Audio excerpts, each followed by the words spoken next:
सफ़र छोटा हो या बड़ा, कहानियाँ हमेशा रास्ते में लिखी जाती है। अस्सलामुअलैकुम दोस्तों, आज की कहानी शुरू होती है कलम गांव से, जहाँ खूबसूरत रास्तों पर चलते हुए एक अलग ही सुकून महसूस होता है। बैम्बू के पेड़, नारियल के झाड़ और खुशबू भरे फूल, जैसे कुदरत खुद मुस्कुरा कर वेलकम कह रही हो।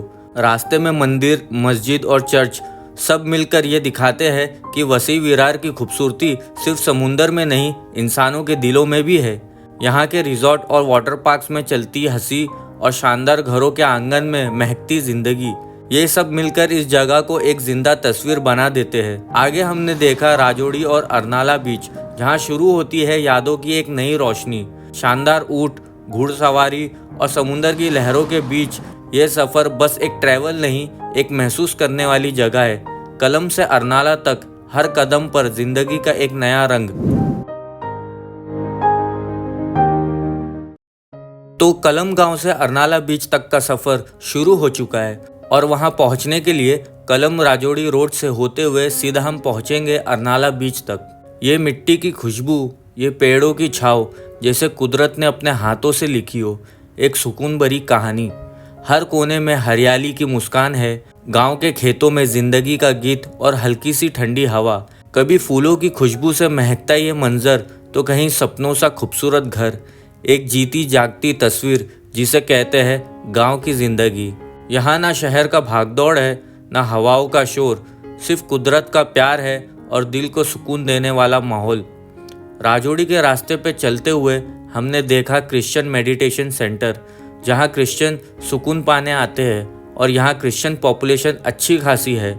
और हमें रास्ते में दिखा चर्च और मंदिर। यहाँ का माहौल बहुत ही शांत और सुकून देने वाला है। अब सफ़र शुरू होता है राजौड़ी बीच की ओर। रास्ते में छोटी छोटी खुशियाँ और हर मोड़ पर एक नया मंजर। रोड के एक तरफ नारियल के पेड़ हवा में झूलते हैं, जैसे उस हवा को महसूस कर रहे हो। कहीं छोटे होटलों से चाय और कॉफ़ी की खुशबू आती है, तो कहीं रोड साइड कैफ़े में लोग मुस्कुराते हुए ज़िंदगी के मज़े ले रहे हैं। यहाँ काफ़ी सारे रिसॉर्ट है और वाटर पार्क देखने को मिलते हैं। रास्ते से गुजरते हुए सोचता हूँ कितना अजीब है ज़िंदगी का सफ़र, कहीं रिसॉर्ट का सुकून, कहीं वाटर पार्क की मस्ती, और हम बीच में दोनों को महसूस करते हुए अपनी राहों पर बढ़ते जा रहे हैं। तो मैं और मेरा भाई पहुँच गए हैं राजौड़ी बीच, और यह है यहाँ का पूरा नज़ारा।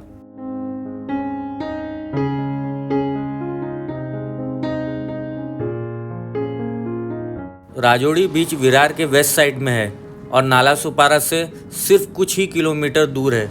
राजौड़ी बीच कलम और अरनाला के बीच में आता है, तो अगर आप वसई विरार एरिया एक्सप्लोर कर रहे हैं तो राजौड़ी एक मस्ट विजिट स्पॉट है। यहाँ हमने कुछ वक्त बिताया, फिर हम निकल गए अरनाला बीच की तरफ। अरनाला के रास्ते पर चलते हुए लगता है जैसे ज़िंदगी ने अपना सबसे हसीन रंग यहाँ बिखेरा हो। दोनों तरफ नारियल के पेड़, केले के बगीचे और उनके बीच खिलते बाम्बू के झाड़, जैसे कुदरत ने खुद इस रास्ते को सजा रखा हो। गांव के इन रास्तों पर चलते हुए दिल एक अलग ही सुकून महसूस करता है। यहाँ हवा में ताज़ी खुशबू और पेड़ों के बीच से गुजरती धूप जैसे ज़िंदगी को नई रोशनी दे रही हो।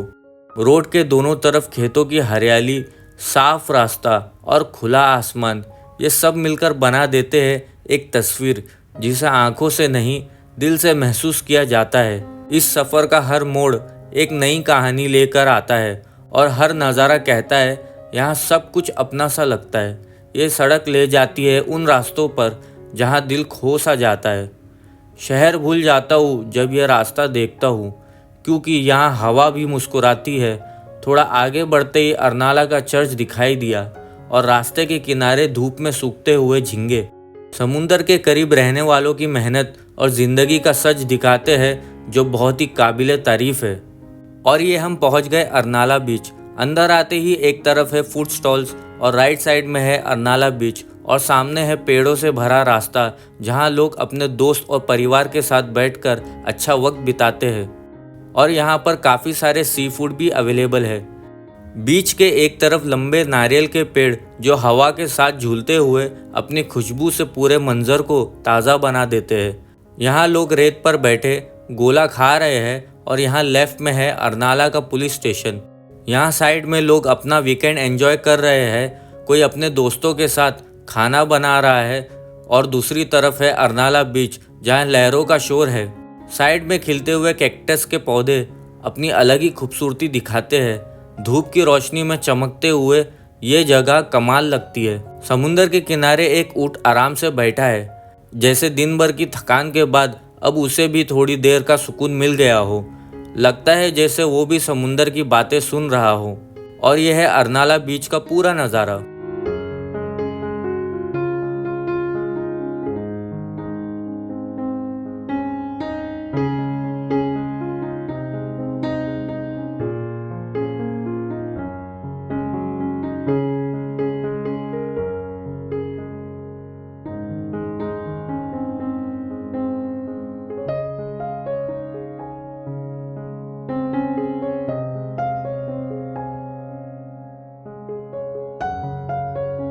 फिर यह नज़ारा देख के मुझसे रहा नहीं गया। मैं चला गया समुंदर किनारे थोड़ी मस्ती करने। समुंदर के किनारे आज मैं बस खुद के साथ हूँ, ना कोई सोच ना कोई शोर, सिर्फ लहरों की आवाज़ और दिल की बातें। कभी एक लहर आती है और सारा बोझ धोकर ले जाती है, फिर एक नई लहर आती है जो नई उम्मीद लाती है। ज़िंदगी भी कुछ ऐसे ही है ना, कभी सुकून कभी तूफ़ान, पर दोनों ही हमें जीना सिखा जाते हैं। मैं और मेरा भाई ने समुंदर किनारे घुड़सवारी के मज़े लिए, जहां हमने लहरों के साथ कम्पीट किया और हर पल में एक नई एनर्जी महसूस की। हवा के झोंके, रेत के उड़ान और समुंदर की खुशबू, सब कुछ एक मूवी सीन जैसा लग रहा है। कुछ पल ऐसे ही होते हैं जहां ना डेस्टिनेशन ज़रूरी होती है ना ही स्पीड, बस तकदीर हमें ले जाती है। अब हम देखेंगे कलम गांव से अरनाला बीच का सिनेमैटिक सफ़र।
दोपहर की धूप में बीच के किनारे छोटे छोटे झींगे सूखते हुए नजर आ रहे हैं और इतना ही नहीं, थोड़ी दूर रेत पर एक डेड पफर फिश पड़ी है।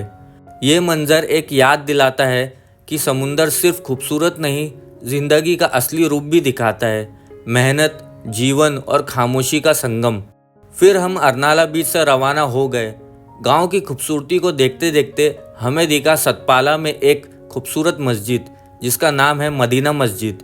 यहाँ हमने रुक कर नमाज पढ़ी और थोड़ी देर मस्जिद में सुकून से बैठे। मस्जिद की दीवारें अमन और ईमान की कहानी कह रही थी और नमाज के बाद अंदर बैठने पर एक गहरी सांस के साथ दिल हल्का लगने लगा। मस्जिद के बाद रास्ते शांत थे, जैसे पूरा गांव दुआओं में डूबा हो। चलते चलते महसूस हुआ यह गांव सिर्फ खूबसूरत नहीं, सुकून से भरा है। तो दोस्तों, आज के वीडियो में बस इतना ही। अगर वीडियो अच्छी लगी तो लाइक करें, शेयर करें, कमेंट में बताएं यह जगह आपको कैसी लगी और चैनल को सब्सक्राइब करना ना भूलें। मिलते हैं अगले वीडियो में, तब तक के लिए अल्लाह हाफिज़, अलविदा और जय हिंद।